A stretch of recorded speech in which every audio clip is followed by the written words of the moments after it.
હવે વિદ્યાર્થી મિત્રો ફરી એકવાર આપણે રિઝનિંગના નવા ક્વેશ્ચન સાથે જોઈએ. આપણે મેથ્સના પણ અમુક શોર્ટ ક્વેશ્ચન પૂછાતા જ હોય છે, બરાબર. આપણે જોઈએ ક્વેશ્ચન.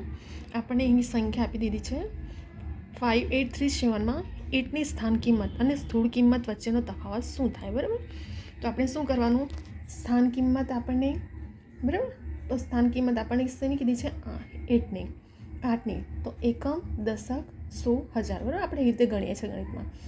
તો આપણે એકમ, દશક અને સો, તો 8ની સ્થાન કિંમત કેટલી થઈ જશે, 800, બરાબર, 800 થઈ જશે.